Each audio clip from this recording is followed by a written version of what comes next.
our legendary Dolores Huerta. Hi, everybody.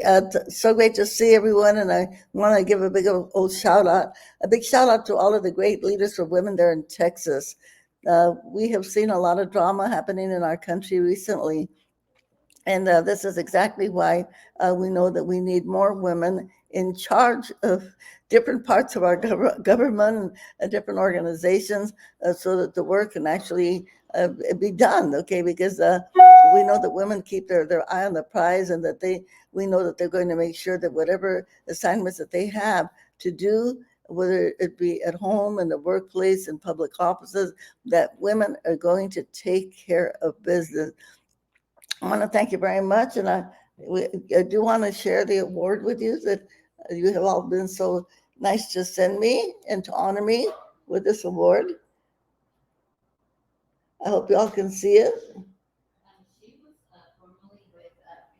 And of course, what it says,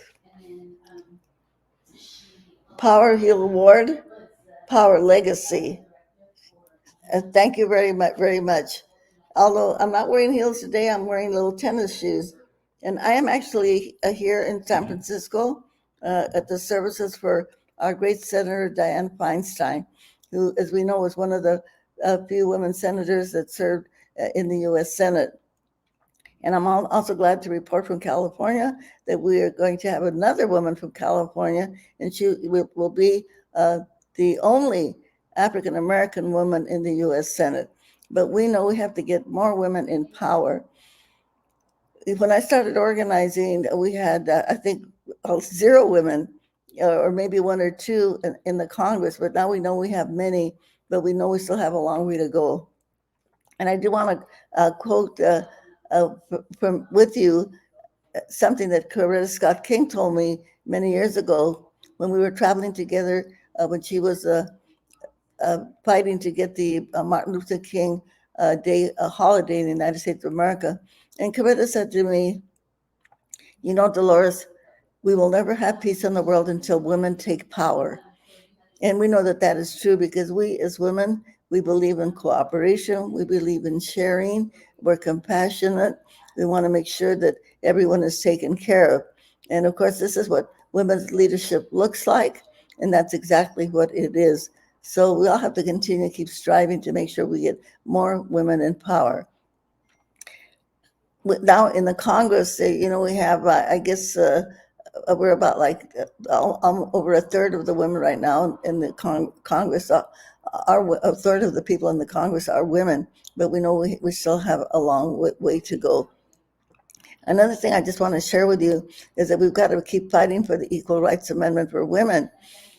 This is something that a lot of us we thought we already had, but no, it's not in our Constitution. And there are a lot of coalitions right now, over 300 organizations of women that are fighting to get the Equal Rights Amendment. And we are one of the few countries in the whole world, a handful of countries, that does not have the Equal Rights Amendment in the Constitution. And when we think of the United States of America, that we're the most progressive country, and we consider ourselves the bastions of democracy, but we do not have the Equal Rights Amendment. So I just want to share with everybody here, we've got to keep fighting to make sure we get the Equal Rights Amendment in the Constitution. And if we get the Equal Rights Amendment in the Constitution, all of this discussion and arguments and women being criminalized because they are want to have abortions or are going to have abortions, that this would end because women would have to be treated equal as men. So this is something that we have to continue to fight for right now. And I would like to ask you, all of the people in your area that are running for different offices, please ask them to include the Equal Rights Amendment in in their campaigns and on their priority list, because we're so close to being able to achieve that right now, and we can't stop. The other thing I do want to share with you is that we know that we have a lot of, I call them the haters, okay, that are going into our Latino communities, and they are trying to divide us. And they're trying to divide us on the issues of abortion and on the issues of gay marriage. And I know all of us Latinos, many of us know the great saying of Benito Juarez, the first president of Mexico after the independence from Spain. And he had a great saying. And the saying in Spanish, el respeto al derecho ajeno es la paz. Respecting other people's rights is peace. So I would like to ask all of you to please share that with your families and with your neighbors and everyone that you know, so that we can stop this hatred against women because they deem to have abortions or need to have abortions. And that saying, by the way, also applies when it comes to the issues of gay marriage, because someone happens to fall in love with somebody of their own sex or live with or marry, that is their human right. So we have to believe, I want you to please share that message with everyone that you know, so that we can make sure that the haters, who I call the haters, they do not divide us on these issues of gay marriage or issues of abortion. And we have so much work to do as we're looking forward to elections. We have to make sure that we get everybody out there to register to vote. And I want to share with you also, I saw Maria Hinojosa, our great Latina journalist, who did a wonderful piece on PBS on Frontline about the parents from Uvalde, Texas, that went to the state house there in Austin and were trying to get a bill passed to raise the age of when people could buy a firearm to 21 years of age. And the parents, they took the pictures of their dead children. They were there in the Austin State House from 9 o'clock in the morning, I believe, until 9 o'clock in the evening. And many of the parents never even had a chance to say anything because the hearing ended before they could talk. And of course, their effort failed. The legislators there in Austin, they refused to pass that law to raise the age to 21 before people can buy firearms.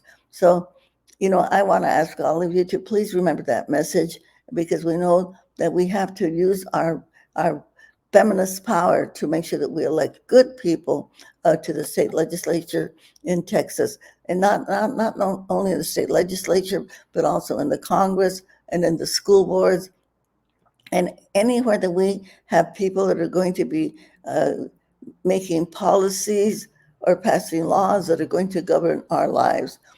So it's up to us to protect the children, to protect the elders, to protect the people in our community. And so we've got to use our feminist power to make sure that we get good leadership that will actually govern us. And, I'm from California, so here we have the great Nancy Pelosi.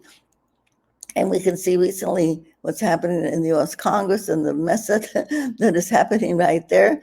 And it's really interesting because, I like to watch the news. I'm a news junkie, to see some of the Republican leaders talking about how Nancy Pelosi was able to govern the House of Representatives. And now we know it's going through a lot of chaos because they're going to be electing another speaker. Who knows? Maybe they will be smart enough to elect a woman to be the next speaker in the House of Representatives of the United States of America. So everywhere we look, when we see who is in charge of this, who is in charge of that, we have to say, let's make sure we have a woman in charge. And let me kind of amend that, because we know that not all women are feminists. And we know that we have a lot of feminist men out there. So we want to make sure we get somebody who's on our team, somebody that really cares, to make sure that we have a progressive agenda in our country, because we still have so many needs that need to be met. We've got to have universal health care so that everyone can be covered with health care. In California, starting in 2024, we have passed a law that all of our undocumented people in California will be covered by the California healthcare system. We need to have that all over the United States of America. We still have to keep fighting to make sure that we can have pre-college education for all of our students. And yes, let's talk about universal daycare also. We as women know that these are the things that we need. We need support and help with our children and our families, because we as women need to be out there in public life and civic life and putting on our high heels and going out there like Nancy Pelosi And in her high heels that she wore, she was able to govern the House of Representatives of the United States of America.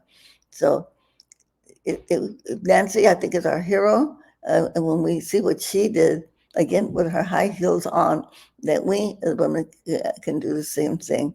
So I'm very, very grateful that you invited me to address you today. And even Cesar Chavez, people would ask Caesar, why do you have so many women in the United Farm Workers that are running different departments? We had women running our clinics, we had women as negotiators, women running all of our service centers. And they would say to Caesar, why? And he said, well, because we know that women do the work. I started out with that topic that we as women do the work. And of course, we know we have so much work to do that we can keep on working as hard as we can to make sure that we have a safer America, a better America. And not only America, because we know what we do in the United States of America affects all of the other countries around us, and especially our neighbors to the south. So as we celebrate Latinas, and as we celebrate our democracy, and I should say, have to fight for Latinas, and we have to fight for democracy. Let's make sure that we do it all together with a big old si se puede and a unity. And I know we're not in person, so I can't see you in person. And I'm assuming you can see me, but I would like to ask all of us, should you do a big si se puede? But let's do it with an organized hand clap, okay? So we can go si se puede, sí se puede, sí se puede. Thank you so much for having me. And let me flash this high heel sign again one more time, okay? Oh, yeah, Dolores. Yes. Dolores, thank you so much for gracing us today with not only your presence, but your amazing voice. You continue to just inspire our community, our nation. And I just want to tell you, I love you and I'm a big fan. But I just want to thank you and your team for making this possible. But know that we love you. And most importantly, we honor the work that you've done. And you have changed our lives and the generations to come. So we are indebted to you as a community, as Latinos and Latinas, but most importantly, as women. So thank you for the work and all the heavy lifting that you've done. And we just love you. So on this side of Houston, all the way to California, we love you. And we want to remind everyone that Latinas are essential. And you're a big part of that. So thank you. No, you're welcome. Thank you very much.